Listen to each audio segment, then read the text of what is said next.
Segundo Freud, é o livro mais importante da história. Hoje, na nossa resenha de livros e filmes do universo jurídico penal, vamos tratar dos Irmãos Karamazov.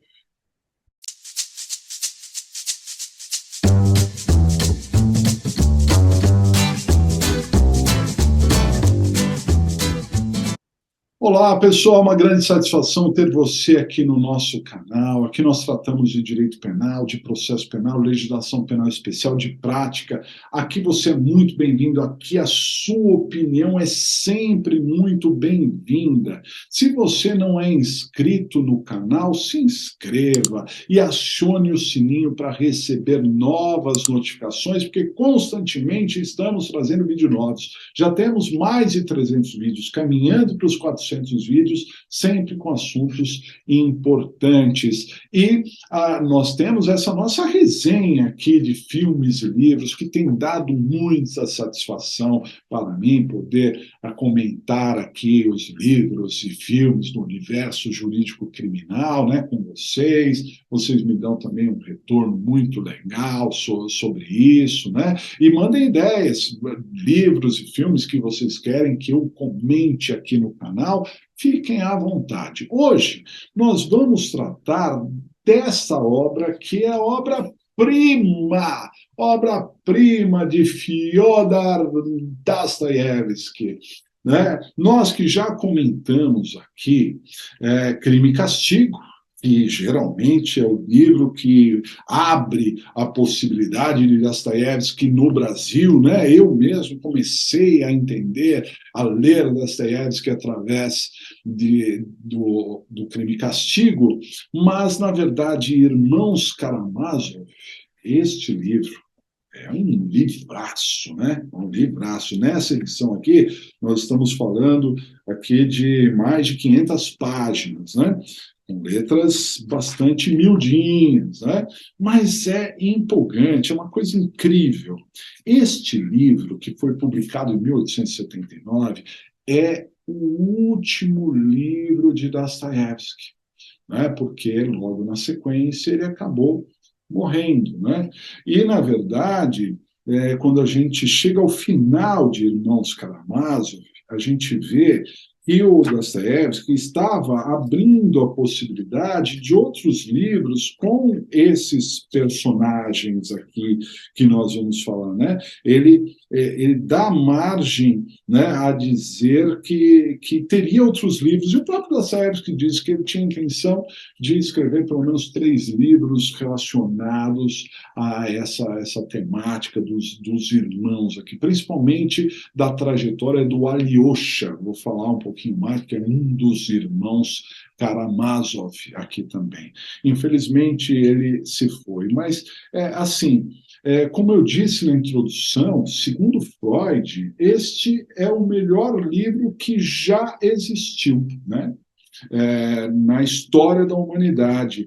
E esse livro, ele também serviu de base para muitas teorias do Nietzsche, o grande pensador alemão Nietzsche, que se baseia também nos Irmãos Karamazov. E olha só quão grandioso é esse livro, hein, pessoal? De um conteúdo psicológico fundamental, sem dizer que trata de uma história intrincada e bastante importante de análise, né? Os irmãos Karamazov, né? Quem são os irmãos Karamazov? Vamos entender, né? Então, o livro trata de um patriarca, um pai, chamado Fyodor Pavlovich Karamazov, que é um crápula, que é uma pessoa detestável. Os filhos odeiam ele. É uma pessoa venal, só pensa em dinheiro, só pensa em se divertir, nunca cuidou dos filhos. É uma pessoa odiosa, né? O Fyodor Pavlovich, que é o pai, né? E ele tem três filhos oficiais. O primeiro, que é do primeiro casamento, que é o Dmitri Karamazov, que é o mais velho. Do segundo casamento, ele teve ali o Ivan Karamazov e também o Alyosha, que seria o mais novo, né? Então, esses seriam os irmãos, oficialmente falando. Porque, extraoficialmente, esse crápula, que é o Fyodor Pavlovich, ele teve um outro filho chamado de Smerdyakov. Smerdyakov.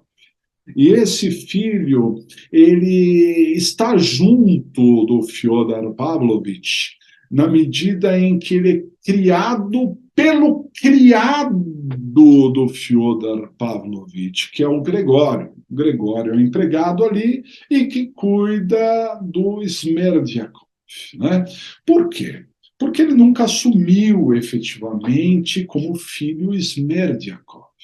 Olha só como é um crápula esse cara, né? Em determinado momento, numa das bebedeiras que ele tinha ali, né, os amigos viram passar uma mulher que era uma mulher com deficiência, inclusive deficiência mental, e esses crápulas apostam.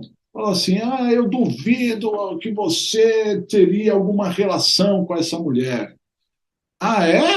Então vamos lá, já, né, tomando umas, não, eu aposto, tal. E ele, então, o Fyodor Pavlovich tem relações sexuais com essa pessoa, doente mental, e essa pessoa engravida, né? E tem ali o Smerdyakov, né? Que é assim, com todo respeito, mas na linguagem, né, russa, Smerdyakov dá noção exatamente da palavra que a gente pensa quando está falando Smerdyakov. É isso mesmo que quer dizer. Dostoiévski quis lembrar exatamente isso, né?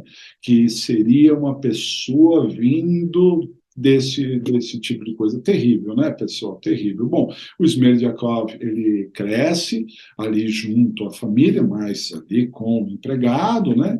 E ele tem algumas restrições, inclusive mentais até, vamos dizer, embora ele é bastante desenvolvido, mas ele tem algumas restrições, ele trabalha muito com as coisas de casa, comida, etc., mas é sempre relegado a um segundo plano, maltratado, porque o Fyodor Pavlovich, ele já trata todo mundo mal, imagina esse filho bastardo, né?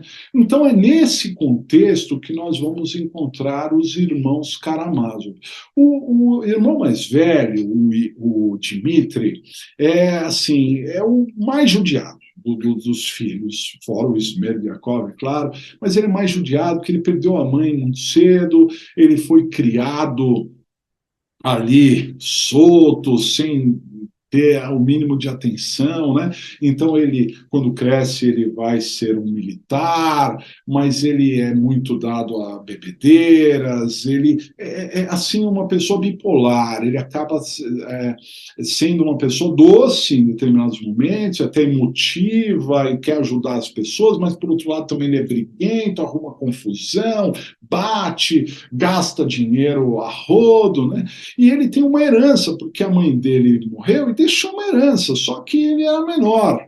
Então, esse pai, ele, contando que o filho gasta muito, ele vai dando dinheiro aos pouquinhos para o Dmitri, que é sempre muito maltratado. Então. Já os outros dois irmãos do segundo casamento, e o Fyodor Pavlovich também acabou sendo viúvo pela segunda vez, né? É o Ivan, que é uma pessoa estudada, que, segundo os entendidos em literatura, traduz um dos melhores personagens de toda a história da literatura, que é o Ivan Karamazov. Atenção para o Ivan, porque ele é um personagem muito complexo. É um personagem que foi criado ali, né, de uma complexidade gigantesca. É a pessoa inteligente que contesta tudo, né? Para o Ivan, inclusive, ele acha que as pessoas acreditam em Deus só por medo do que pode acontecer no juízo final, que as pessoas são boas só por conta disso, senão as pessoas não seriam boas. Ele não acredita em Deus, o Ivan. Então ele traz a máxima de que se Deus não existe, tudo é permitido. Então, se Deus não existe, tudo é permitido, então as pessoas têm ali o seu livre-arbítrio, né? E dentro deste livre-arbítrio é que o Dostoiévski vai mostrar muitas faces do comportamento humano em todos esses personagens, mas perceba que é guiado, né, pelas ideias do Ivan Karamazov, né, que é o grande cabeça aí, pensante, né, que nós temos no livro e que vai propor principalmente esses questionamentos que vão desde a fé até a dúvida, em todos os momentos do comportamento humano, aquele que vai colocar o dedo na ferida, aquele que vai provocar, né, não só os outros personagens, mas provocar a todos nós, é o Ivan Karamazov. Incrível. E o mais novo dos irmãos, né, é o Alyosha, que é um clérigo. É uma pessoa que está voltada para a igreja, né? Ele é o sacerdote da família. E é uma pessoa doce, uma pessoa bondosa, né? E que vai ser, na verdade, o narrador, praticamente, do livro. Ele tenta aproximar os irmãos, ele tenta, né, equacionar as coisas, ele tenta fazer o bem, né? E ali tem muitas coisas que se passam com a Alyosha no universo dele. Então perceba que os irmãos têm vidas totalmente diferentes. O Dmitry, uma vida mundana, com mulheres, com bebedeira, o Ivan, pensante, e o Alyosha, com as coisas voltadas a Deus. E o Smerdyakov é o rejeitado ali, né, a pessoa deixada em segundo plano. Bom, o que vai acontecer, né, pessoal? O que vai acontecer é o seguinte: esse pai odiento vai ser morto. Vai ser morto.